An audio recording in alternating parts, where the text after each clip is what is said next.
Tonight we're celebrating women in film.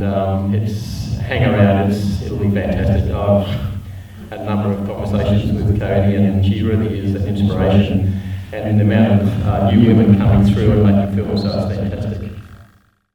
Another round of applause because she was so much fun in that film. It's a very personal project, so why don't we start with that? Just how personal was this project for you? Yeah, it was a funny one because when we were raising the finance for Under the Volcano, people would say, why are Australians making a story about the Brits in the Caribbean? But it came about because my mum used to live on Montserrat, so she was there in the late 70s through to about 85, and she would sell her artwork. She's an artist, touring musician. So I, growing up going to the island and knew most of the people in the film. They were family friends. Mum's ex-boyfriends in the film. I think a few of her ex-boyfriends were in the film. So that's how it all came about.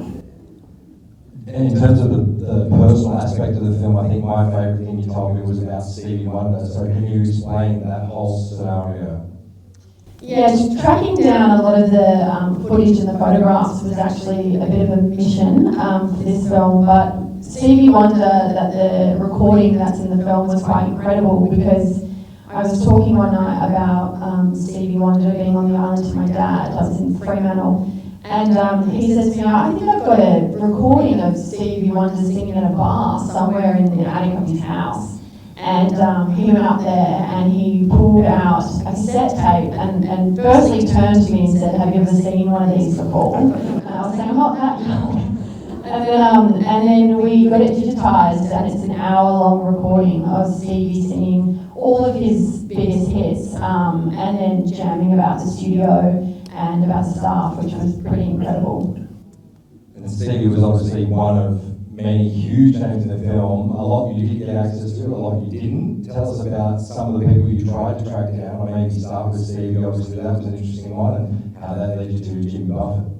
Yeah, we were, you could have made a documentary about us trying to track down these rock stars. A lot of them we didn't get because we were still shooting during COVID and had to wrap up our filming, but we were stuck in LA trying to get Stevie Wonder for 8 weeks because his management would say to us, we'll give you guys an interview, but we cannot tell you when, and that went on for 8 weeks.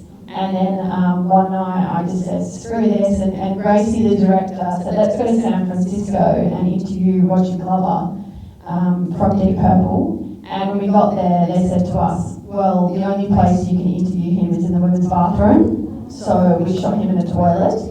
And then when we were trying to leave San Francisco, they closed down all the runways. And Gracie and I drove through the night. We left at about 11 p.m. and we got to back to LA at 8 a.m. and had to jump straight into an interview with Jimmy Buffett.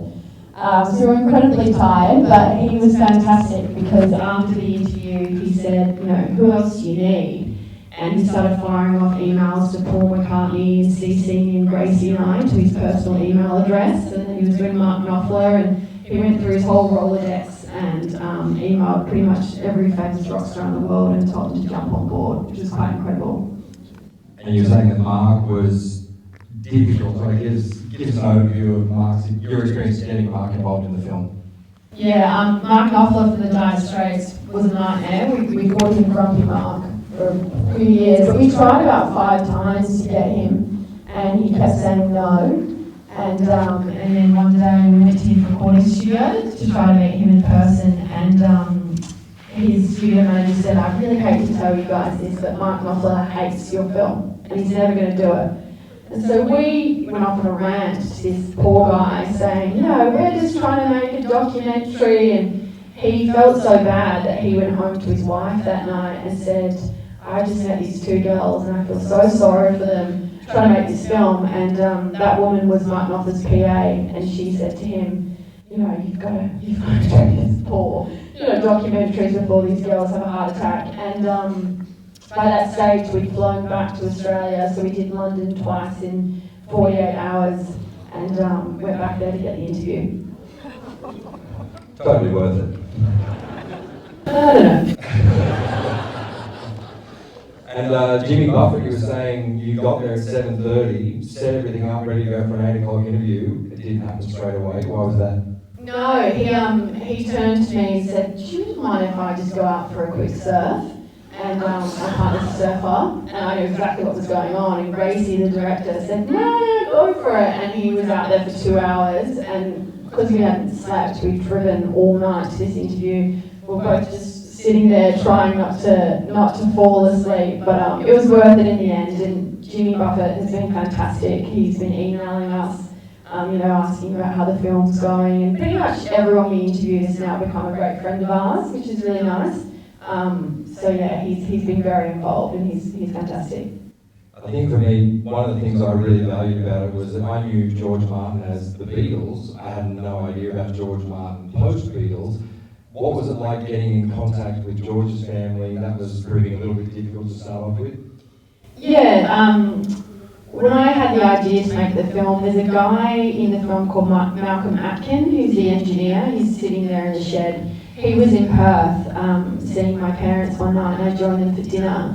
And we're talking about their studios, and I said to him, "Has anybody ever made a film?" And he said, "Yeah, there's a few teams that have tried, but the best way to try would be to write a letter to Judy Martin. She loves receiving handwritten letters. So I wrote a letter to her, and we became pen pals, and then I flew to London and I had a cup of tea with her, and that was about 9 months before I could even start making it and financing it. It was really important to get her on board and her son and everyone, but yeah, she's very British, so having a cup of tea with her was the best way.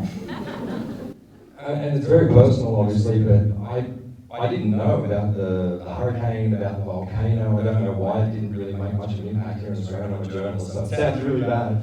But what sort of impact did it have on you, and what sort of an impact did it have on your family and the musicians? I guess it's such a special place for them to see it destroyed twice in 6 years. What sort of an impact did that have? Yeah, I think for me, I'd been there as a child before it had erupted, and could remember Plymouth, the town that's totally destroyed. But most of my memories of the island were there after it had erupted. I would go to that town with my dad, which you're not actually meant to do because it's very dangerous, and find relics and everything. And then, so going back there, especially filming, was really devastating. We had a few guys from the studio, David and Malcolm, who came with us, and everybody was very emotional walking around that town. And I think for a lot of the musicians, they feel the same. I mean, I don't know if it's in the film. I think it might be. I have seen it about 250 times, I should remember. But Sting said, you couldn't even look at the island because it was devastating.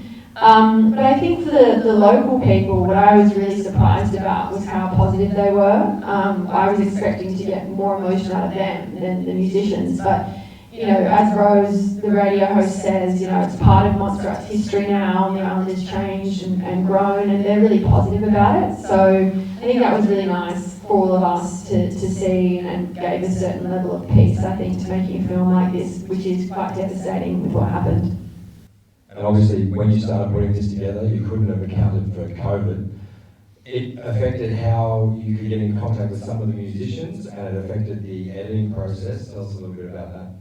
Yeah, we used to compare making this film to, we call it a sort of house of cards, and so we had, Sting I think he was a king, and we used to say, if we get certain cards, then we'll be able to get to the next level, and everybody was related to a card. When we actually finished the film, Gracie gave me a deck of cards with everybody on it.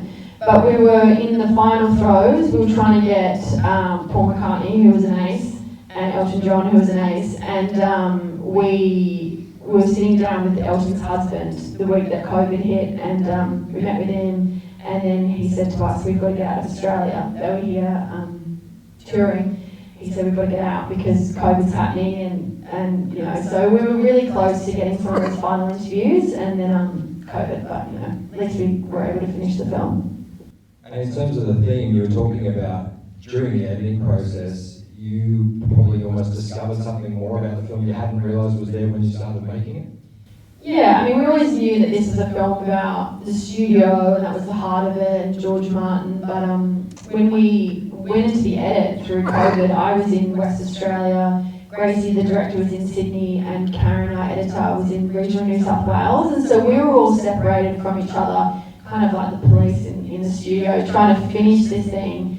And what sort of came of it was the main theme of the film became the creative process in isolation, and how it works for some people and it doesn't for others, like Duran Duran, and that really became a central theme. But it sort of felt like we were, living a parallel life to what it would be like being down there trying to create when, we were completely isolated from each other. So, that ended up being the final theme of the film.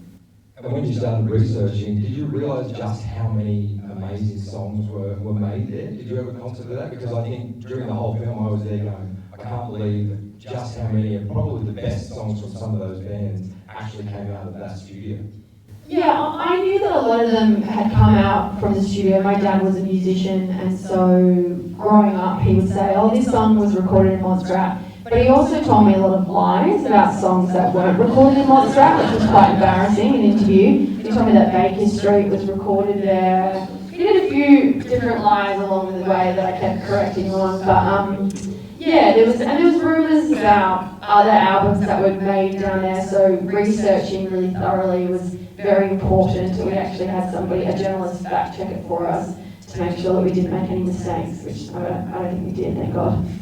It'd be nice to be able to market the soundtrack and make some money off that. Yeah, it's Universal Pictures, which are a giant studio, and unfortunately they don't ever let that happen, so wishful thinking. And even the editing process, I think you were talking about Elton John, his husband was making sure certain things went in and certain things didn't go in. Tell us about that.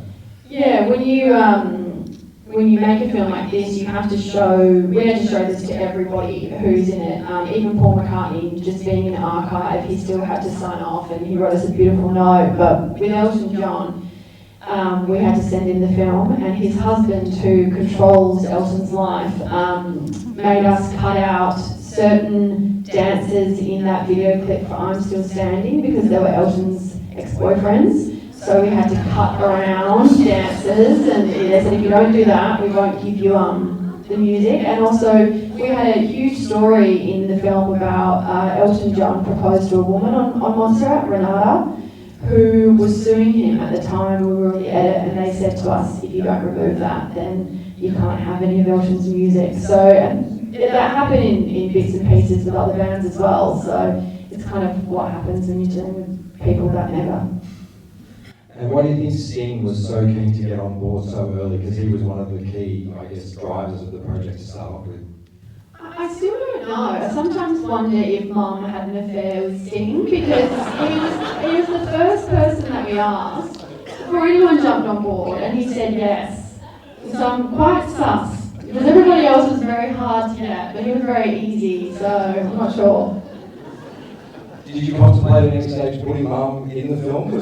Did you think about it in a way of, how do I work this into the narrative, and it just wasn't a way, or was she not keen on being in the film? No, because our main focus was on the 5 sort of key stories, and we wanted to make sure that we were spending enough time with each band so that you can understand the journey from the Dire Straits, where they were and where they got to. And Mum was sort of just down there having a good time, painting and selling artwork. So she's in the film. There's one photo of her. It's very fast.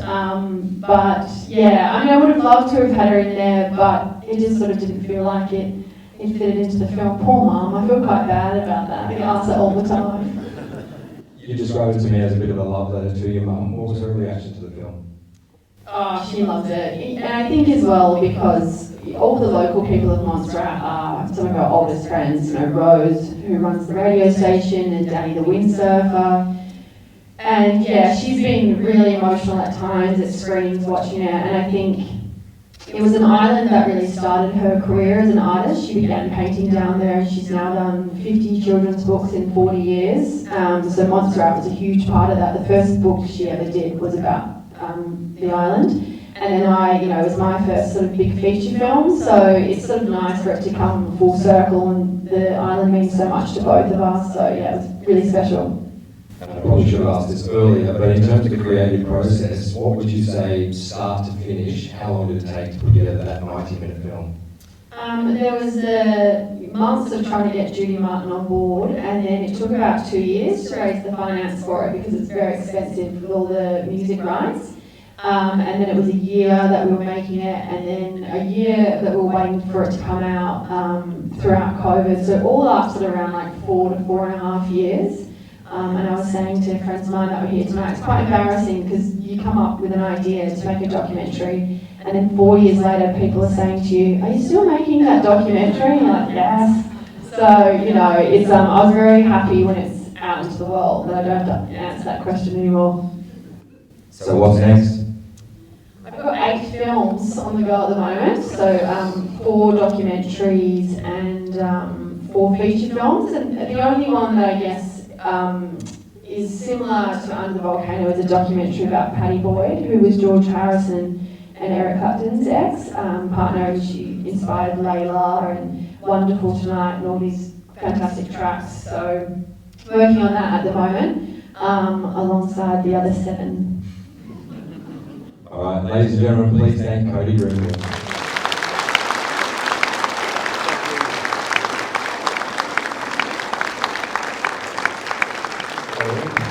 Yeah, thank you again, and we've got some really good stuff to say thank you, and thank you for